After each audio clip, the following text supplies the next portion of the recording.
alcohol, a word that conjures images of celebration, relaxation, and sometimes a bit of mischief. Our journey begins with the Arabic word al-kul, a finely powdered antimony used in cosmetics and medicine. As al-kul traversed through time, it evolved, symbolizing the distillation of spirits and becoming synonymous with the spirited beverages we know today. Imagine scribing a recipe so delightful, it transcends through millennia, whispering tales from ancient times. Our journey takes us back, way back, to the cradle of civilization, Sumer. Here, amidst the fertile crescents of Mesopotamia, a tablet aged by 6,000 years quietly holds the world's oldest known recipe. And what might that be for? Not for a sumptuous dish, but for a beverage most cherished, beer. The Sumerians, not only pioneers in writing, but also, it seems, in crafting brews that would echo through time, linking our modern toasts to a distant yet familiar past. When we think of suave, sophistication, and a dash of daring adventure in the world of cinema, one name often shakes and stirs our thoughts: James Bond. The British spy, known for his impeccable taste and high-stakes escapades, has not only left an indelible mark on the film industry, but has also influenced the world of spirits in a rather notable way. Introducing the Vesper, a cocktail that has transcended from the silver screen into bars and homes around the globe. First introduced to audiences in Ian Fleming's 1953 novel, Casino Royale, and later immortalized by Bond in the film adaptation, the Vesper has become synonymous with elegance, mystery, and a dash of rebellion. Comprising gin, vodka, and Kina Lillet, this iconic cocktail has sparked a notable trend in the popularity of gin and its portrayal in media, elevating it from a simple spirit to a symbol of style and adventure. As we sip on this cinematic concoction, we explore how the allure of a fictional character and a signature drink can weave its way through culture, influencing our tastes and toasts in the real world. Cheers to the Vesper, a cocktail that has seamlessly blended the realms of film and beverage, crafting a legacy that continues to captivate and inspire mixologists and moviegoers alike. Heard of a cocktail that not only empties your wallet, but also takes a whole day to make? Meet the Winston, a whopping $12,000 per glass and 16 hours to whip up. Named after the witty Winston Churchill, who famously said, "I have taken more out of alcohol than alcohol has taken out of me." This isn't your run-of-the-mill cocktail. It's a sip into history with the luxurious 1858 Croisset Cognac and a nod to some cheeky extravagance. So here's a cheeky toast to the mixologists who stir up both our drinks and delightful stories, and to the Winston for blending a dash of the past and a splash of plush into our glasses. Cheers to splendid sips and spirited tales. Ah, the magic behind our beloved drinks. Fermentation. But did you know there's a tiny hero in this process? Meet Saccharomyces cerevisiae, a type of yeast that's not only a champ in fermenting our drinks, but also one of the most studied organisms in science. From brewing beer, winemaking, to baking bread, this little microbe is a master of transformation, turning sugars into alcohol and carbon dioxide. And it doesn't stop at our kitchens and bars.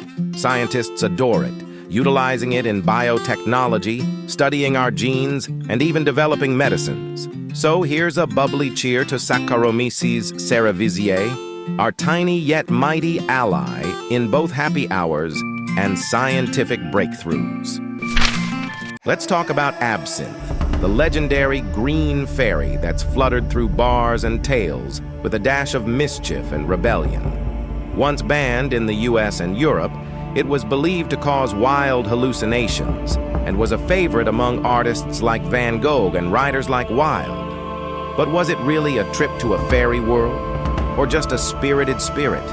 Modern science debunks the hallucination tales, but the mystique of absinthe lives on, enchanting our glasses and stories alike. So, here's a whimsical cheer to absinthe for keeping our spirits and tales ever so spirited and tantalizing.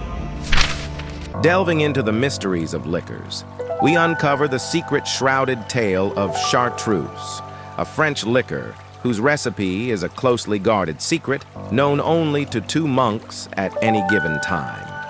Crafted meticulously with a clandestine blend of 130 plants, its enigma persists, enchanting every sip with the allure of hidden stories and ancient traditions. All right, friends, let's spill some tea. Or should I say, pour some rum. Picture this. Rum, that sweet, spicy drink we love, was once a pivotal player in the dark and complex triangle trade across the Americas, Europe, and Africa. It was even used as a currency in the harrowing Atlantic slave trade. Can you believe it? Now, shifting gears to something a bit more heartwarming, the Italian Amari. This isn't just your typical liquid. It's a secret handshake with the past, crafted from recipes whispered through generations of Italian families. A true hidden gem in a bottle. And speaking of secrets, let's talk Al Capone.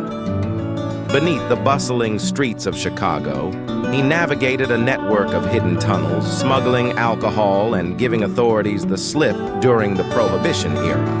It's wild, right? The world of spirits and liquors is not just about the drinks, but also about the enchanting and sometimes shadowy tales that have trickled through time, captivating us with every secretive sip. All right, mates, since I'm cozied up here in Melbourne, let's kick off our little adventure into the world of weird booze laws right on my doorstep. So get this, it's actually illegal to be drunk in a bar down under. Yeah, wrap your head around that one. And sticking with the Aussie theme, selling booze to someone who's already had a few is a no-go across the whole country. So, keep it sober when you're ordering, yeah? Now, let's jet over to Japan, where you might have noticed their brandy never quite hits above 40%. And yep, you guessed it. It's because they're not allowed to make it any stronger. Popping over to Scotland, it turns out you can't be sloshed while in charge of a cow, so any drunken late-night cow-tipping plans? Yeah, might want to rethink those. Next stop, the USA, specifically North Dakota, where you have to pick between beer and pretzels, because serving them together is a no-no. Tough choice, right? And swinging back around to Melbourne, here's a fun one. You can't change a light bulb unless you're a licensed electrician. So picture this. You've had a few, you're feeling brave, and decide to tackle that flickering bulb in the living room. Bam! You're a double lawbreaker. So, let's lift our glasses, navigate these quirky laws together, and make sure our fun stays just the right side of law. Cheers to navigating the wonderfully weird world of alcohol laws. And hey, if you find yourself a bit tipsy in a dimly lit room, maybe just call it a night instead of going for that light bulb change, eh? Hey friends, let's chat a bit about our drinking adventures, shall we? Before we dive into those delicious cocktails, remember, a hearty meal beforehand can be your best buddy.